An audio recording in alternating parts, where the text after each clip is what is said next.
Have you ever typed a prompt into an AI image generator expecting this absolute masterpiece, and instead, you get a horrifying clump of fingers? Or maybe you asked for a really specific, complex scene, and the AI just totally ignored half of your instructions.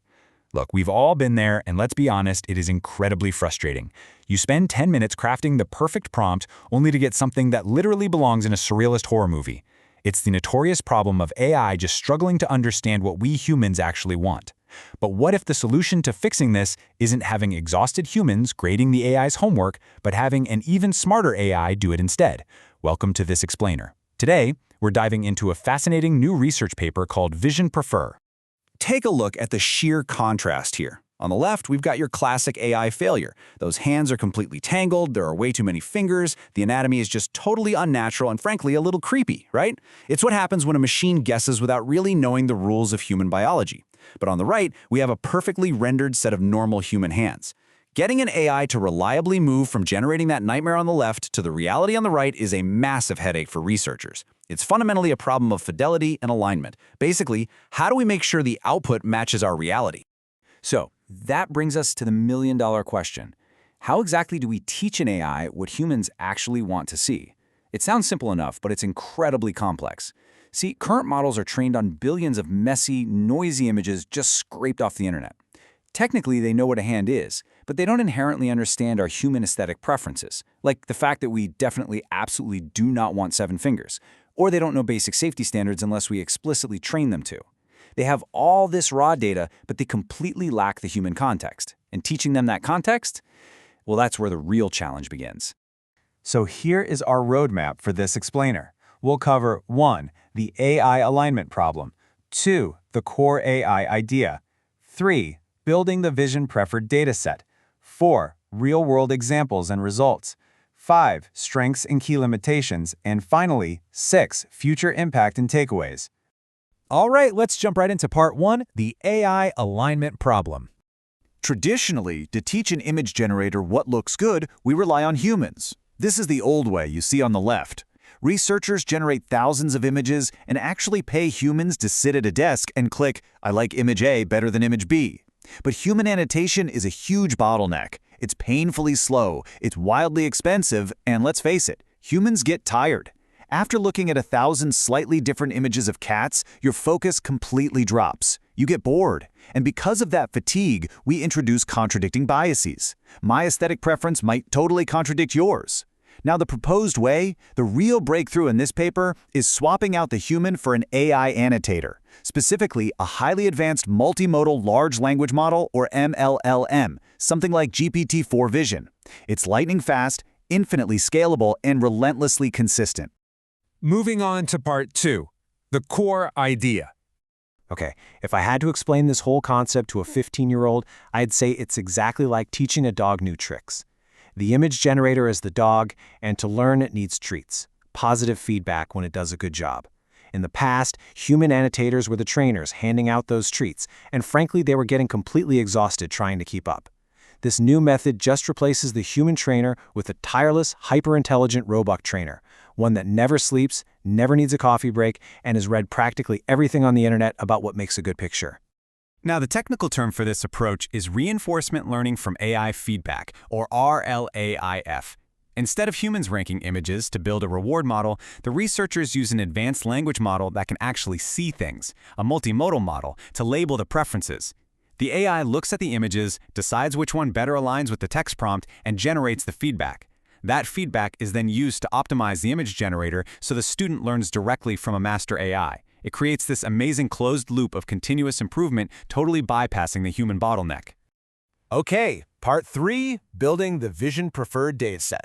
This works in 3 very distinct steps. Honestly, you can think of it like a highly automated, hyper-efficient digital factory. Step 1. Prompt generation. The researchers curated this massive list of safe, diverse text prompts, covering everything from simple, everyday objects to crazy, complex, abstract scenes. Step 2. Image generation. They fed these prompts into various existing text-to-image models to generate a wildly diverse set of images. The good, the bad, and the ugly. They really needed a wide spectrum of quality to teach the model effectively. And step 3, this is where the magic happens. preference generation. They fed these generated images right into GPT-4 Vision to act as the ultimate, unblinking judge. So what exactly is the AI judging? It's not just looking and saying, oh, which one is prettier? No. They gave the AI a really strict, comprehensive rubric built on 4 pillars. First, prompt following. Did it actually draw what the text asked for? Second, fidelity. Are the shapes and anatomy accurate, or are we getting mangled hands again? Third, aesthetic. Is the lighting good? Is the composition beautiful? Does it have actual artistic merit? And finally, harmlessness. Is the image safe for work and free of harmful biases? The AI rigorously evaluates every single image against all 4 of these criteria. And by automating this judgment process, they were able to operate at an absolutely unprecedented scale. Get this, 1.2 million. That is the number of fine-grained human preference choices they generated, spread across 179,000 image pairs. It is currently the single largest text-to-image generation preference dataset in existence. It completely dwarfs the datasets built by those exhausted human clickers. And this level of scale, that's what makes true deep alignment possible. When you have millions of data points instead of just a few thousand, these models can pick up on nuances that were previously completely out of reach. Let's see this in action in Part 4, Real-World Examples and Results. Let's look at a prompt following example. The prompt here was, happy artists painting things. On the left, you've got the baseline model. Sure, it gave us a neat painting and some hands holding brushes, but wait, where on earth is the happy artist? It completely missed the core of the prompt and just drew the painting itself. Now look over at the right. This is the model optimized using the VisionPrefer dataset. It perfectly renders a happy artist, visibly smiling, actively painting on a canvas. It actually understood the entire sentence and the context behind the words rather than just grabbing onto a keyword like painting. Okay, how about aesthetics? The prompt was for a Soviet brutalist city. The baseline on the left gives us this cluttered, kind of nonsensical jumble of gray geometry. It's messy and it completely lacks any real artistic direction. But the VisionPrefer optimized model on the right? Wow! It captures the exact mood. The imposing scale, the atmosphere, the stark lighting, it is perfectly aligned with human aesthetic appreciation for brutalism. It feels like a deliberate artistic rendering, not just a random mashup of gray blocks. So, what does the hard data say? The researchers tested their VP score against older, industry-standard metrics, things like CLIP and PIC score, which were built heavily on human data. Look at the dark blue bars. That represents how often the VP score trained model won in a blind head-to-head match. In every single category, that dark blue win bar pushes way past the 50% dash line.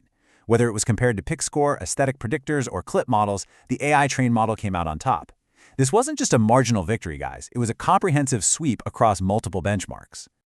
As the paper officially notes, generative models trained with VisionPrefer exhibit competitive performance, achieving a win plus tie rate that exceeds the 50% threshold. To put that into plain English, the AI trained by the AI judge consistently beats the AI trained by human judges. Let that sink in for a second. We have literally crossed a threshold where machines are better at aligning other machines to human tastes than we are. That is a massive paradigm shift in how we're going to develop these systems from here on out. All right, Part 5, Strengths and Key Limitations. The strengths here are pretty incredible. Unmatched scalability is a huge one. You can generate millions of data points overnight without burning out humans or spending millions of dollars. Plus, you get fine-grained metrics and actual textual explanations from the AI about why one image is better, not just some arbitrary blind score. But to be totally fair, the limitations are very real. This entire system relies heavily on the underlying intelligence of the judge, which in this case is GPT-4 Vision. If GPT-4 has a blind spot, or if it occasionally hallucinates, well, those errors get baked right into the new dataset forever. We also run the risk of a sort of echo chamber. If the AI judge prefers a very specific, homogenized style of art, the image generator will inherit that bias, potentially killing creative diversity and giving us very repetitive, samey-looking images. And finally, Part 6, Future Impact and Takeaways. What you are looking at here is the actual highly strict textual rubric given to the AI judge to evaluate aesthetics. Notice how incredibly detailed it is. It defines exactly what makes an image bad, poor, fair, good, or excellent. It breaks down lighting, composition, and visual appeal into these measurable rules. This goes to show that synthetic data, data generated by AI for AI, isn't just random noise. When it's guided by strict, human-designed rubrics like this, synthetic data acts as an incredibly powerful, structured supervisory signal for the next generation of vision models. We are essentially programming the tastemakers of tomorrow. So, what should you take away from all this? Number 1. Human annotation is a definitive bottleneck in scaling AI alignment. It's just too slow and too flawed.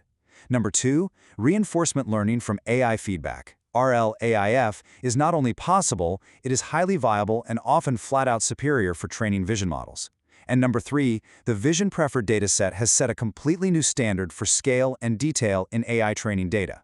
It really proves that synthetic oversight is the future.